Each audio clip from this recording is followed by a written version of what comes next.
She smiled politely as they whispered, laughed softly when they mocked her earrings. To them she was just a +1, too loud, too colorful, not one of them. But when the CEO they underestimated took the mic that night, he didn't just defend his wife, he dismantled a billion-dollar dynasty with 12 words. What followed wasn't just a reckoning, it was a redefinition of power, and no one saw it coming. The string quartet had just shifted into its second movement when Ava Monroe stepped onto the terrace. The setting sun lit the edge of her gown like fire, deep golds, scarlets, and midnight blues woven into intricate patterns that caught the eye and held it. She moved with quiet grace, chin slightly raised, hand looped loosely through her husband Julian's arm. The crowd noticed her before they recognized her. Or rather, they noticed the dress. Silk, yes, but bold, handmade Ankara from a Ghanaian artisan. Too bright, too proud, too unapologetically. Not from here, one woman whispered, then two. A man near the koi fountain tilted his glass and muttered, "Well, that's not Ralph Lauren." Ava heard it. She always did. She smiled anyway. Julian leaned down as they passed the marble columns. "We can leave." She didn't look at him. "We never do." Beyond the lanterns and champagne flutes, the Wexley estate gleamed like old money's idea of heaven. Stone-carved fountains, staff in white gloves, waiters balancing trays of oysters and speechless deference. This was their world. Old last names, older grudges, the kind of place where doors weren't opened so much as held shut, with manners. Celeste Wexley stood near the piano, pearls tight around her neck. She'd hosted these estate galas for 30 years, knew every face, every lineage. When she saw Julian approach, she smiled, the kind that begins with teeth, not eyes. "Julian Monroe," she said sweetly. "I was wondering when your party would arrive." Ava extended her hand, polished and poised. "Pleasure to meet you." Celeste didn't take it. Instead she turned slightly, nodding to her inner circle with a chuckle so faint it was meant to be missed. But Ava caught the words, as they slipped out between her teeth. "Bold choice," Celeste murmured, eyes on the gown. "I didn't know the Met Gala had outreach programs now." Laughter, small, controlled, surgical. Ava's smile didn't move, but something behind her eyes did. Julian heard it too, every syllable. The insult wasn't just fashion, it was lineage, place, status, and the assumption that this wasn't hers, that she was decoration, an ornament at best, a mistake at worst. He turned to face her fully, one hand resting gently on the small of her back. Ava glanced up at him, not afraid, not hurt, just tired, of the rooms, of the performance, of the math she always had to do just to take up space. Julian nodded once, and that's when the music stopped. Not because he made a scene, but because before the next champagne toast, before the foundation speech, before the quiet hum of acceptance could settle back in, Julian Monroe stepped up to the mic, adjusted it, looked out over the crowd that had misjudged his wife, and said 12 words that no one at the Wexley estate would ever forget. The microphone gave a soft hum as Julian adjusted it, fingers steady, face unreadable. Behind him, the quartet was still mid-phrase, the violinist's bow hanging awkwardly mid-air. Conversations slowed, but didn't stop. People turned, not all at once, but in that slow, creeping way, a room notices something is about to shift. Julian didn't tap the mic, didn't clear his throat. He simply looked out at the polished crowd of donors, executives, and dynasty descendants, then turned slightly, just enough to glance toward the terrace. Ava stood by the hydrangeas, back straight, expression composed, one hand resting at her hip, the other lightly holding a glass of sparkling water she hadn't sipped. The golden trim of her gown caught the light again, like a quiet defiance. Celeste Wexley was still smirking, unaware the gala had started rotating around something other than her. Julian exhaled once through his nose, not out of anger, but precision, the kind of breath taken before driving a nail into wood. Then he spoke, calm, clear. No theatrics. 12 words, he said. No one laughed. No one knew what he meant. And then he said them. "The most valuable woman here isn't on your guest list. She's mine." The bow dropped. A champagne glass tilted, and didn't catch itself. Somewhere near the back, someone let out a sound, a sharp inhale, or a half-choked cough. It didn't matter. Because by then, the silence had already arrived. It wasn't loud. It was total. Julian let the words hang, not because he wanted applause, but because they didn't need anything else. They did what they came to do. He didn't elaborate, didn't offer explanation or context. He stepped away from the mic, as smoothly as he had approached it, and walked back toward Ava. Every step was slow, not dramatic, deliberate, like each one was peeling back a layer of varnish from the Wexleys' carefully curated event. He reached her. She didn't say anything, just looked at him with that soft restraint only she knew how to wear. His hand found hers. She gave it the lightest squeeze. Behind them, the Wexleys stood frozen in place. Celeste blinked 3 times, but said nothing. A woman in a red gown near the bar whispered, "Did he just," and trailed off. No one reached for their phone. No one needed to. The message wasn't for a tweet. It was for them. By the time the music resumed, tentative, hesitant, everything had changed. Not publicly, not yet. But inside that circle of old money and thin smiles, a boundary had been crossed. And for the first time in a long time, someone from outside the bloodline had drawn the line. It wasn't meant to be a headline. The photographer, a junior associate from a boutique firm out of New Haven, was hired to capture ambiance, centerpieces, candid elegance, a little gold sparkle for the society pages.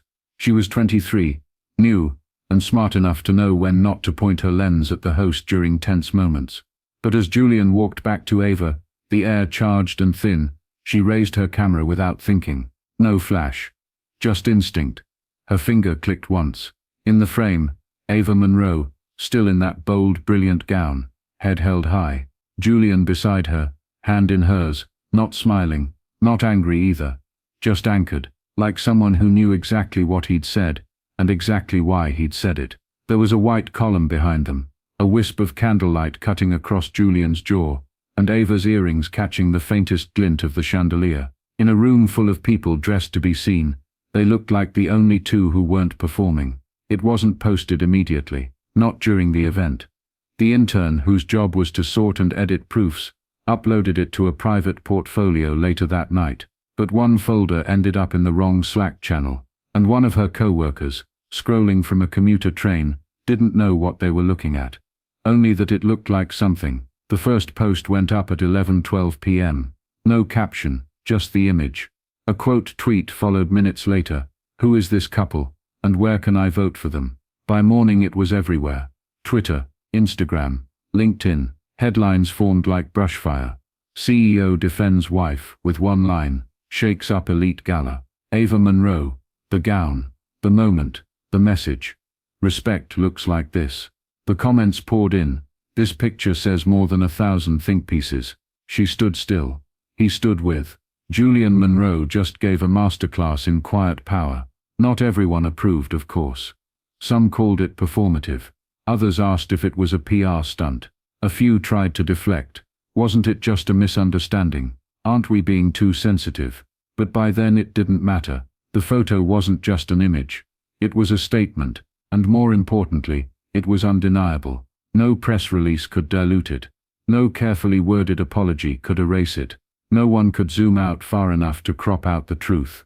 Because in that one still frame, shot between violin notes and gasps, a new narrative had slipped into the bloodstream of the internet.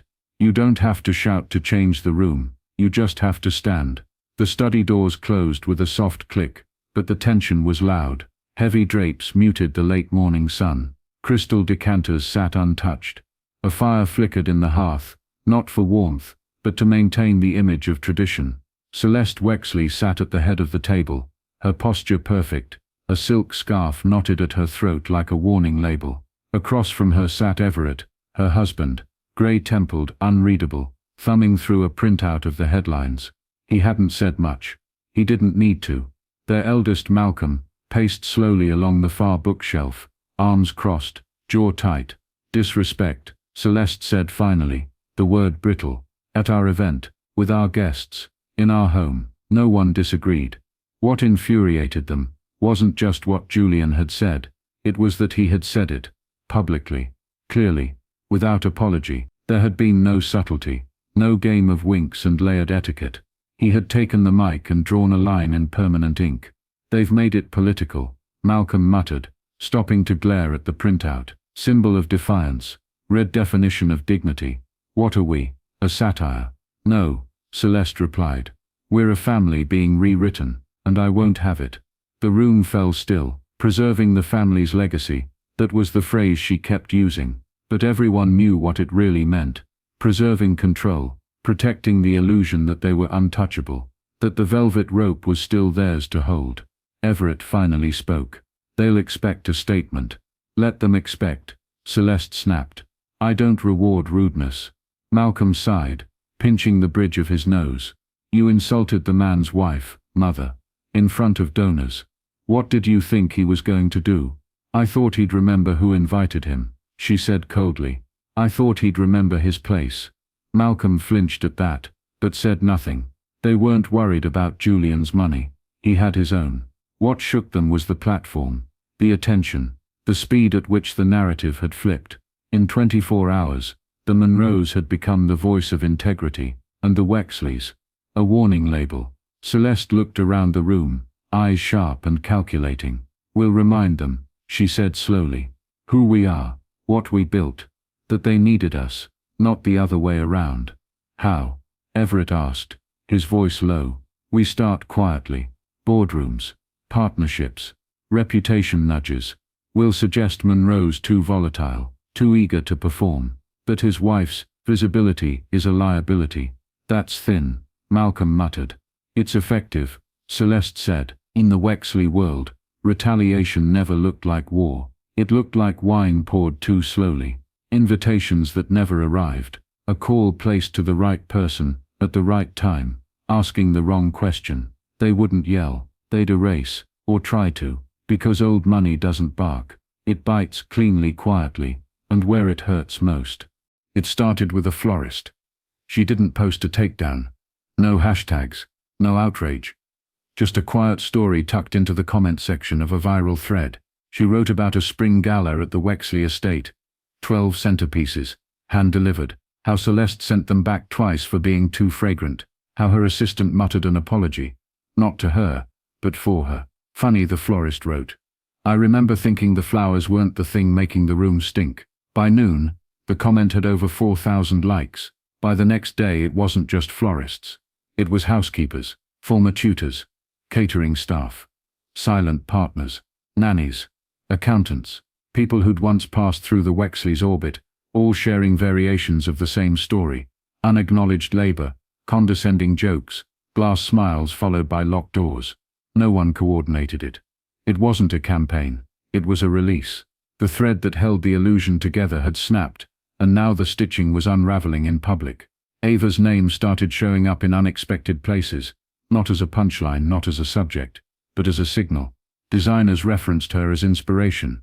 A New York Times columnist wrote that her silence at the mic was the loudest dignity the room had ever seen. Teenagers reposted her photo under the caption, "Unbothered elegance." She didn't speak.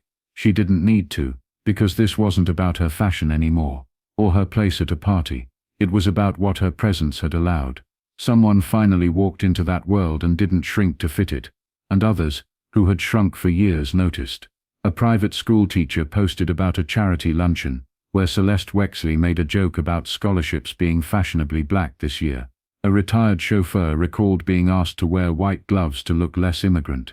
One post even mentioned Malcolm Wexley himself, describing a deal where an investor was iced out after pushing for inclusive hiring metrics. No one post went viral, but together they moved like smoke through the digital air, thin, drifting, and suddenly everywhere.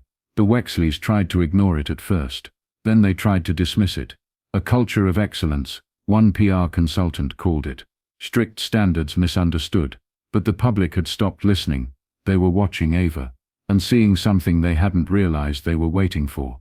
Not perfection, not retaliation, just someone who showed up, stood tall, and stayed whole. The irony wasn't lost on anyone. Celeste had tried to make Ava invisible. Instead she'd made her inevitable.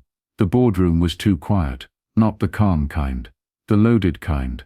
The kind that buzzes just under the skin, where glances say more than voices and silence feels like a fuse.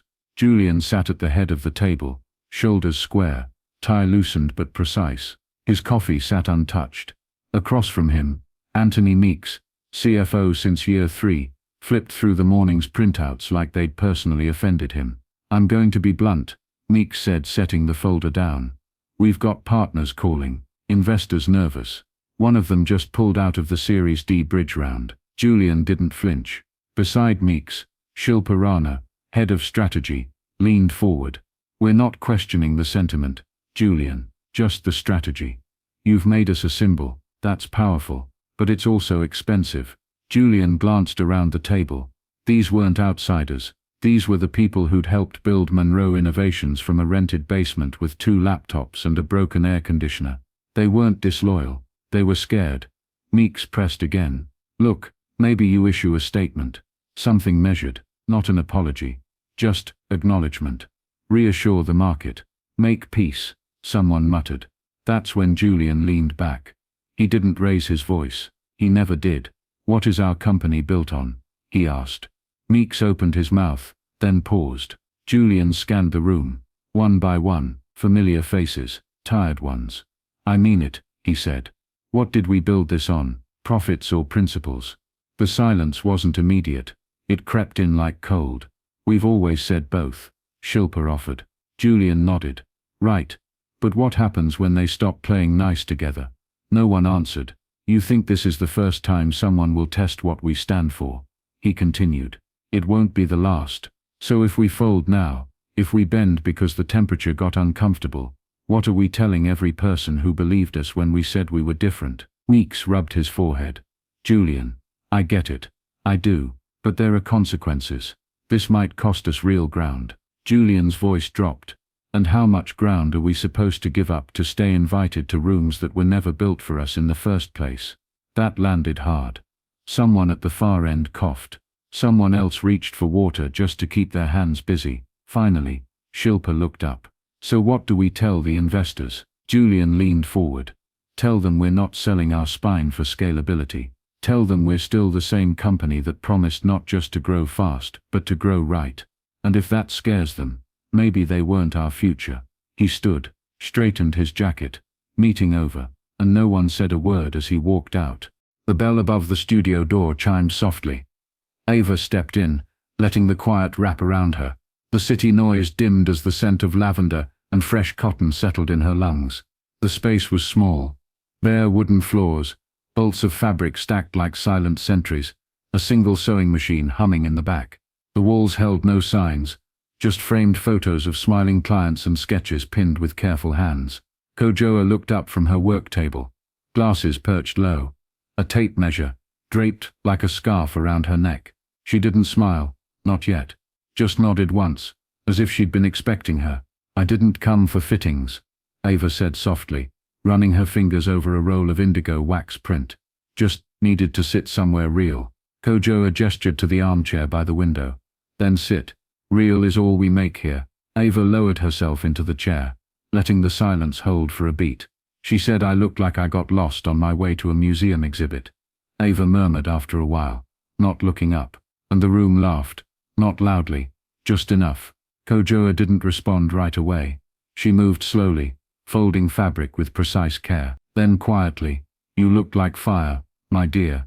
They mistook it for noise." Ava blinked. "I wanted to say something. I wanted to respond."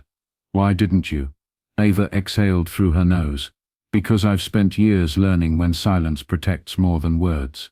And because if I opened my mouth that night, I might have burned the whole place down." Kojoa chuckled, low and full. "Then I'm glad you waited. Let the building burn itself."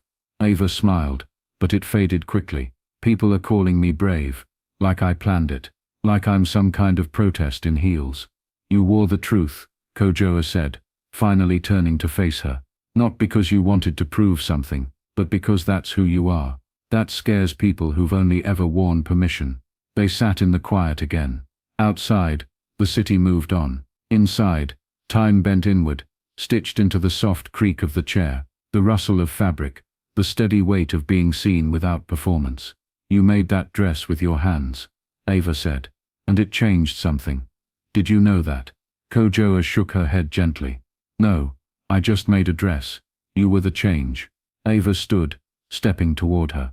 She didn't say thank you, not out loud, just rested her hand briefly on Kojoa's shoulder, a quiet exchange between women, who had both learned to carry weight with elegance. And when Ava left, the bell rang again. But this time, it sounded like resolution. The Wexley statement dropped on a Tuesday. It was 3 paragraphs long, released at 8:12 a.m., tucked between a stock market update and a press release about a new art wing opening in Geneva.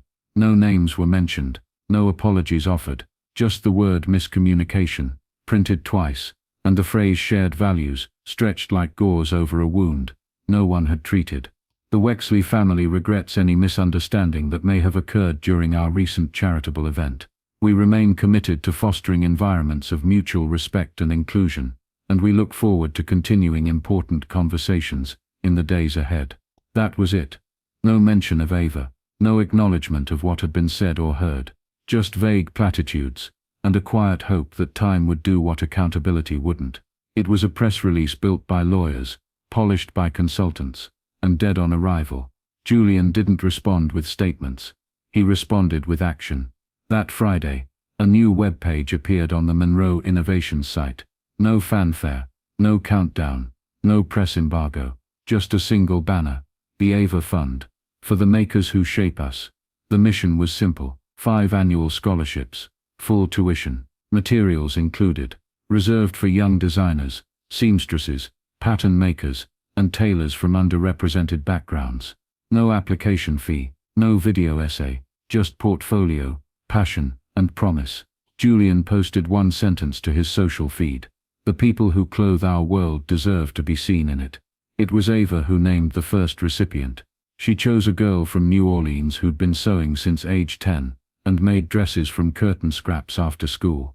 Her acceptance video wasn't polished, just her, holding up a sketch pad with trembling hands, whispering, "I never thought anyone would see this." Within hours, stories flooded in, mothers tagging daughters, apprentices tagging mentors, small shops posting their designs under the hashtag #AvaFund.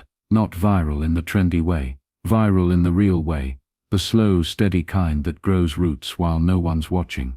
Meanwhile, the Wexleys tried again. A photo op at a museum, Celeste in pastels, standing beside a sculpture titled Unity, Everett giving a lukewarm interview on the importance of dialogue.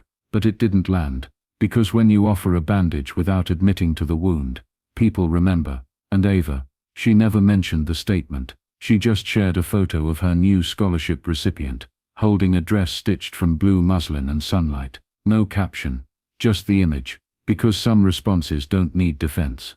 They build futures. The thread went up at 12:41 a.m. No profile photo, no blue check. Just a plain username at BW Truths, and a string of words typed without polish, PR, or punctuation. But by dawn it had over 80,000 shares. "My name is Blake Wexley. Yes, those Wexleys. I'm the youngest, and I'm done pretending."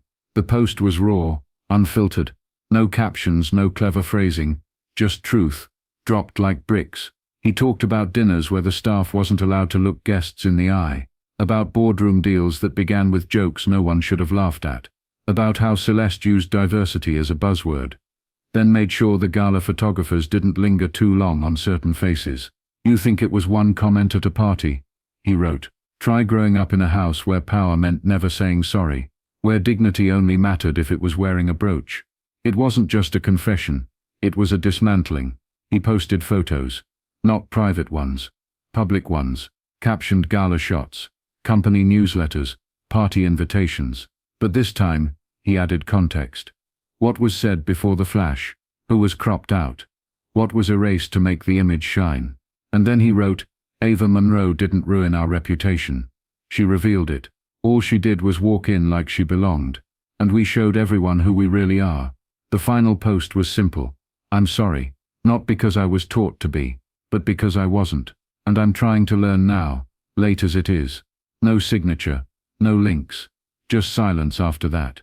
But the internet filled it fast. Screenshots circled like wildfire. Journalists confirmed it was him. A school friend verified the handle. A former Wexley intern reposted it with, "He's not lying. I quit after 2 weeks." By morning the family was in crisis mode. Inside the Wexley estate, Celeste demanded a retraction. Everett said nothing, just stared out the window. Malcolm cursed under his breath, phone pressed to his ear. But Blake wasn't answering. Not calls, not emails, not even the knock on his apartment door. Because Blake hadn't posted to go viral. He posted to let go, the burden of inheritance, of silence, of watching a family choke on its own pedigree, and call it heir. And out in the world something shifted, because when a house admits its own rot, the myth of its walls collapses faster. Julian didn't comment. Ava didn't repost. They didn't need to, because for the first time, the truth wasn't theirs to prove, it was the Wexleys to carry. Out loud, in public, and no statement could bury what had already begun to breathe. The table was already set. 12 seats, white linens, a menu curated by a Michelin star chef, flown in from Napa, gold-trimmed place cards, sat perfectly aligned. The floral arrangement was understated, tasteful, eucalyptus, ivory peonies, a nod to grace under pressure. The dinner was meant to be symbolic, a quiet reconciliation between two families under fire, a photo op, a handshake, maybe even a quote about shared growth, for the Monday papers. The Wexleys were dressed by 6, Julian never put on the suit. At 6:47 p.m., Ava's note arrived. It was printed, folded once, hand-delivered by a courier wearing jeans and a windbreaker. No envelope. Everett opened it. Celeste read it twice. Respect doesn't start with caviar. It starts with silence being broken. A.M. That was it. No apology. No RSVP. No explanation. Just a line that hit harder than any headline. By 7:30, the servers had packed the soufflés. The wine sat unopened. The Wexleys remained seated for a while, as if momentum alone might keep the evening alive. But it didn't. Blake wasn't there. Malcolm stood and left first. No words, just the scrape of a chair across polished floor. Celeste remained at the head, lips pursed so tight they looked stitched. The room echoed with everything they weren't willing to say. Across the city, Ava sat on the couch in worn socks and a cotton robe, watching the rain tap against the windows. Julian was in the kitchen, slicing pears for dessert, quiet, steady. They didn't speak about the dinner. There was nothing to discuss, because the table had never been the point. The Wexleys wanted a photo, Ava wanted peace, and those were not the same thing. The media picked up the note by morning. Ava Monroe declines. Peace dinner, leaves one-line statement. Instead, wife of CEO flips the script on Billionaire optics. No caviar, just clarity. The think pieces followed. Some praised her poise. Others called it dramatic. A few begged the question, when did silence become so powerful? But for Ava, it wasn't a performance. It was a decision. She'd spent years learning the art of composure, smiling through assumptions, absorbing microaggressions like static. But silence, when chosen, not forced, could speak louder than the grandest room. She hadn't been invited to the table to be heard. She'd been invited to make them feel comfortable. And comfort, Ava had learned, was too high a price for someone else's convenience. So she declined, not with fury, not with fanfare, just with a sentence. And in doing so she reminded them that a seat at the table means nothing, if the table was never built to listen. The ballroom lights were too bright. Ava stood behind the podium, one hand resting lightly on the edge, the other steadying a glass of water she hadn't touched. Rows of faces stared back. Executives, founders, PR teams perched like sentinels near the exits, all waiting for a performance, all expecting something between grace and gratitude. She gave them neither. I wasn't supposed to be here, she began, voice calm, measured. Not tonight. Not in this industry. Not at any of your tables. A few heads tilted. She didn't flinch. I'm not a coder. I don't manage a pipeline or forecast conversion metrics. But I've walked into rooms where everyone spoke data, and still heard the silence louder than the numbers. Someone near the front crossed her arms. Another leaned in. I've been applauded for handling myself well, after being insulted, praised for rising above condescension that should never have been offered in the first place. She paused. I've been asked to mentor younger women in tech, but rarely invited to shape the culture that makes mentorship necessary. Now the room was listening, not politely, intently. Ava didn't smile, didn't rush. I didn't come here to inspire, she said. letting the word hang. I came to reflect, because sometimes a mirror is more useful than a cheerleader. There was a flicker of unease, like someone had pulled a rug up just enough to expose the floor beneath. My husband took a mic once and said 12 words. Ava continued. They stopped a room, but it wasn't his voice that made the impact. It was the years of silence before it. Now she let her hand drop from the podium. I'm here because being quiet no longer feels like dignity. It feels like complicity, and I won't confuse the two anymore.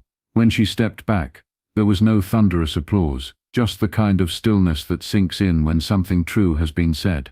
And then, slowly hands met palms. A few, then more.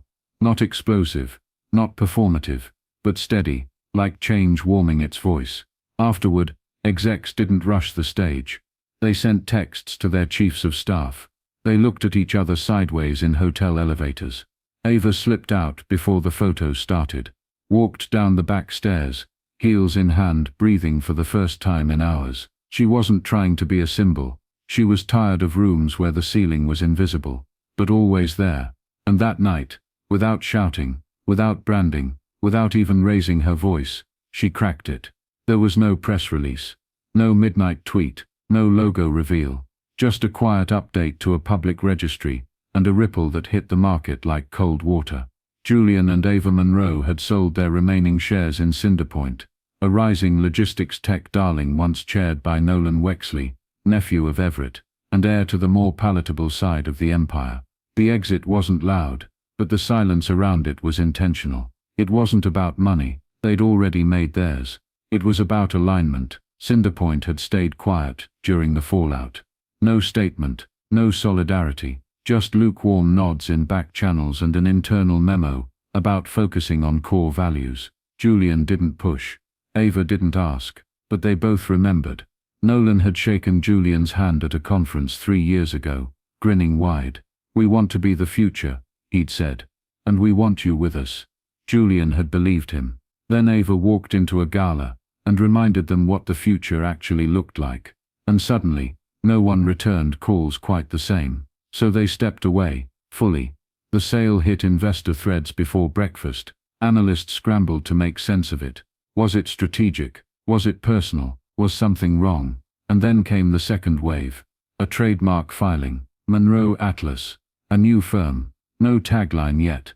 No full mission statement. Just a placeholder that read, "Mapping better paths. For business. For people. For equity." Whispers turned to questions. Was it a consulting firm? A platform? A coalition? No one knew yet, but everyone knew who was behind it. And that was enough to make people watch. Julian didn't do interviews. Ava didn't post quotes. They worked. Quietly. Slowly. Precisely. They met with former interns, visited small business accelerators, partnered with 2 grassroots design collectives. Nothing flashy. No staged press tours. Just seed planting in soil that had been ignored too long. Because this time, they weren't trying to be included. They were building the thing themselves. No gatekeepers. No Wexleys. No edited guest lists or performance dinners. Just a blueprint for what a future could look like, when it wasn't filtered through legacy expectations. Nolan called once. Julian didn't pick up. Later that week, a trade journal ran a headline. "The Monroes exit quietly, but speak loudly with their next move." But Julian didn't need a headline. He had a whiteboard covered in notes. He had Ava at his side, sketching timelines between bites of grapefruit. And he had an entire generation watching, not because they wanted to follow his path, but because he was finally drawing a new one not paved with approval, but voice. The building used to be a post office. Red brick, faded lettering, tall windows that still caught morning light like a held breath. It wasn't flashy. It wasn't glass and steel, but it had roots. And Julian and Ava Monroe wanted roots. They didn't call it a launch party. The invite said community welcome. No RSVP list. No velvet rope.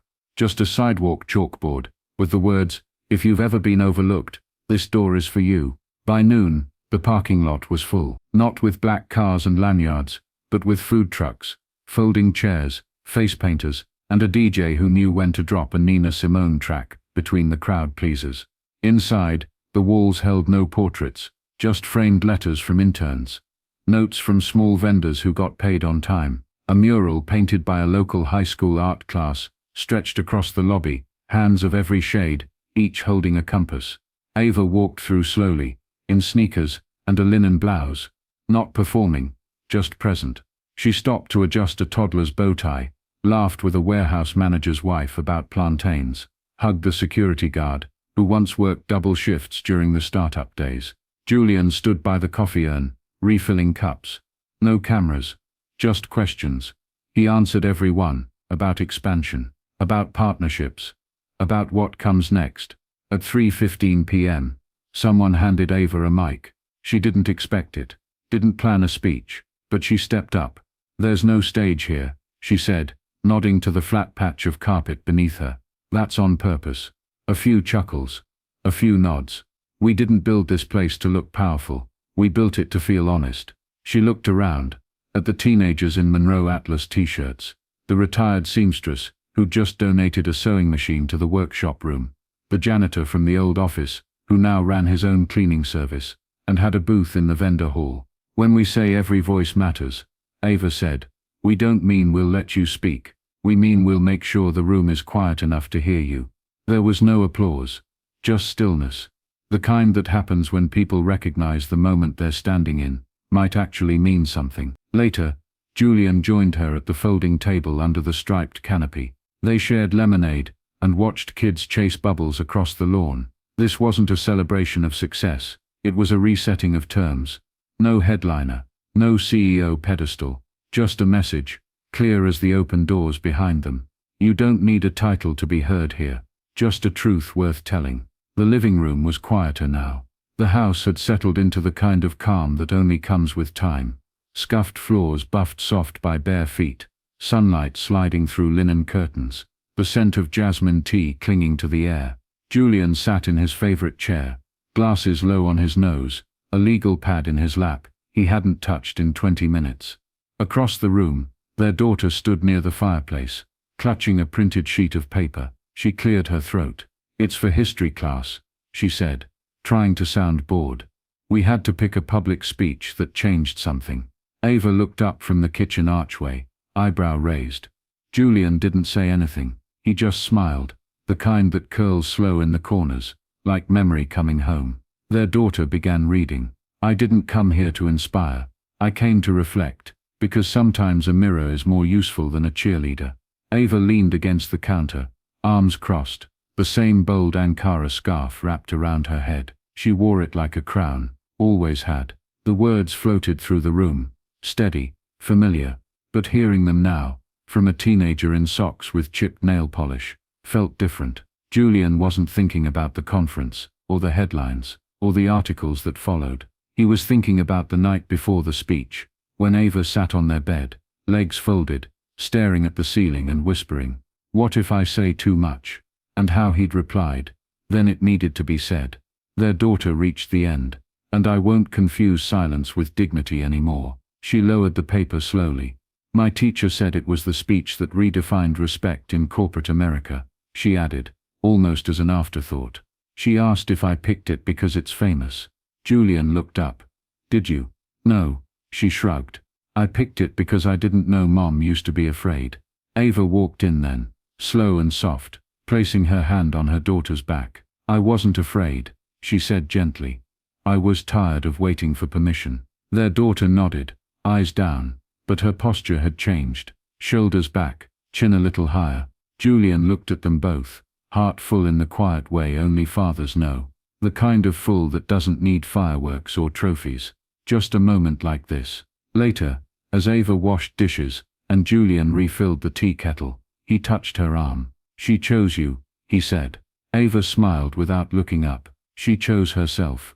And in that house, where no mic stood, and no cameras rolled, legacy didn't feel like something written in ink or engraved in stone.